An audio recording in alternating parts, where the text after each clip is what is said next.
बिस्मिल्लाहिर्रहमानिर्रहीम। मैं हूं शाहिद जमील नॉर्वे के कैपिटल ओस्लो से। दोस्तों, आज के इस व्लॉग में मैं आपको खुशामदीद कहता हूं।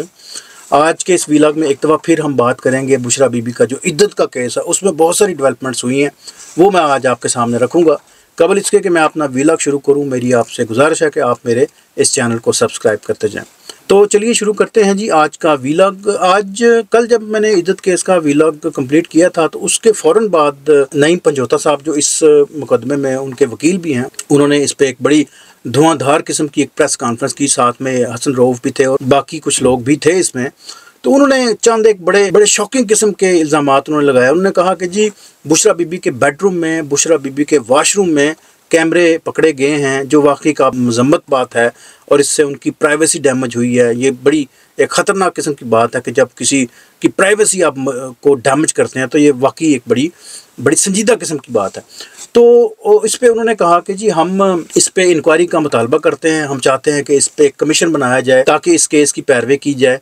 इसमें उन्होंने कहा कि जी एक जज साहब को हम अटक में लेके गए, जेल में लेके गए, उनको दिखाया कि ये सारा मामला है, इसको आप भरपूर देखिएगा, लोगों को बताइएगा।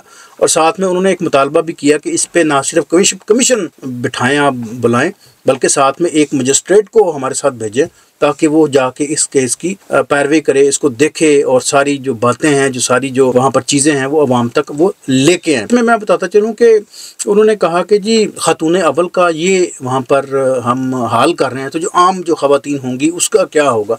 ज़ाती तौर पर ये बड़ी गैर अखलाकी हरकत है, बड़ी बुरी हरकत है। मैं ज़ाती तौर पर इसको कभी भी पसंद नहीं करता कि आप इस तरह किसी को उसको ऑब्ज़र्व करते रहें होल द वे, और ऐसी ऐसी जगहों पे कैमरे लगाएं कि काबिल मज़म्मत है, काबिल अफसोस है।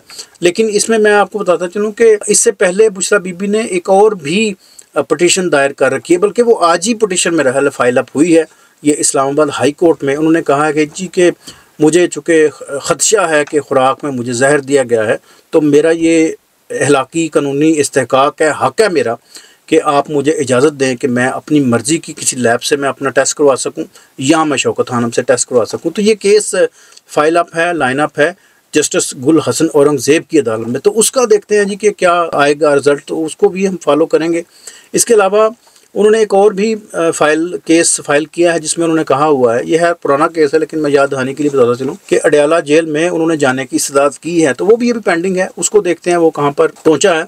इसके अलावा मशाल यूसुफजई की कुछ तस्वीर ईद के दिनों में कुछ वायरल हुई। मशाल यूसुफजई आपको पता है कि वो आपकी तर्जमान है, बुशरा बीबी की तर्जमान है, वोकल पर्सन हैं और काफ़ी एक्टिव हैं सोशल मीडिया पे। तो उनकी कुछ तस्वीर वो कुछ ईदी लोगों को दे रही थी, तो वो काफ़ी लोगों ने उसको क्रिटिसाइज़ किया। मैं ज़्यादा तौर पर भी शायद इसको मैं पसंद ना करता हूँ कि आप जानबूझ के आप नुमाइश करके दें लोगों को, तो किसी हद तक तो ठीक है, लेकिन उसका एक डिस्टेंस या उसका एक स्टाइल या अंदाज़ होना चाहिए।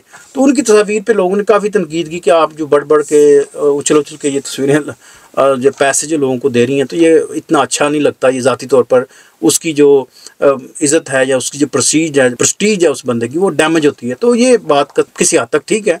और साथ में जो सीएम हैं अली अमीन गंडापुर, उन्होंने भी इस पे बातचीत की कि हाँ जी बिल्कुल ये इस तरह नहीं होना चाहिए और हम कोशिश करेंगे कि आइंदा इस तरह का कोई ये मामला रिपीट ना हो।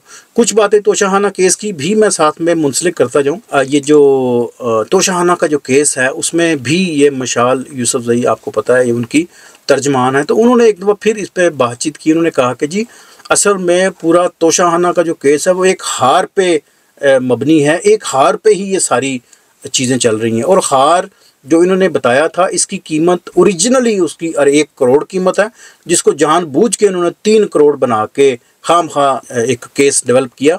और उन्होंने बताया कि ये हार मिलिट्री सेक्रेटरी लेकर बनी गाला आया था, जिसको खान साहब ने वो कीमत दे के जो उसका तयन किया था, उसको दे के वो हार उन्होंने ले लिया, गिफ्ट था।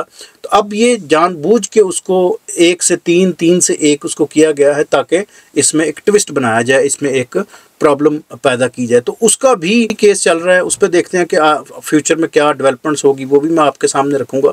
मैं आपको ज़रा बताता चलूँ कि ये जो आपकी याद दहानी के लिए, ऑब्वियसली आपको पता होगा, लेकिन मैं आपकी याद दहानी के लिए बता दूं कि ये केस, इस केस का जो रेफरेंस था, ये दायर हुआ था 5 सितंबर 2022 को। और उसके बाद आपको पता है कि बहुत से मामला चलते रहे। जो असल में इसकी जो इसकी सज़ा जो सुनाई गई थी वो थी 31 जनवरी 2024 को।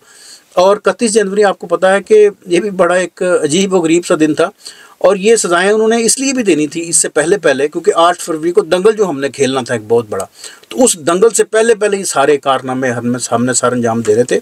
तो इसलिए फिर 31 जनवरी को उजलत में जल्दी में 31 फरवरी को बुशरा बीबी और इमरान खान साहब को 14 साल की कैद सुना दी गई। तो ये थोड़ी सी अपडेट थी उनके बारे में, उनके केस के बारे में, स्पेशली तोशाखाना और उनकी जो वैसे जो सोशल मीडिया पे कोई बातें हैं उस पर, और जो इद्दत केस में कुछ अपडेट्स थी वो मैंने आज आपके सामने रखे हैं। उम्मीद है आपको मेरा ये वीलॉग पसंद आएगा, और एक दफ़ा फिर मैं आपसे रिक्वेस्ट करता हूँ कि आप मेरे इस चैनल को सब्सक्राइब भी करते जाइएगा। बहुत शुक्रिया, दुआ में याद रखिएगा। इंशाल्लाह मिलते हैं किसी और वीलॉग में। Thank you so much, जज़ाकुमुल्लाह।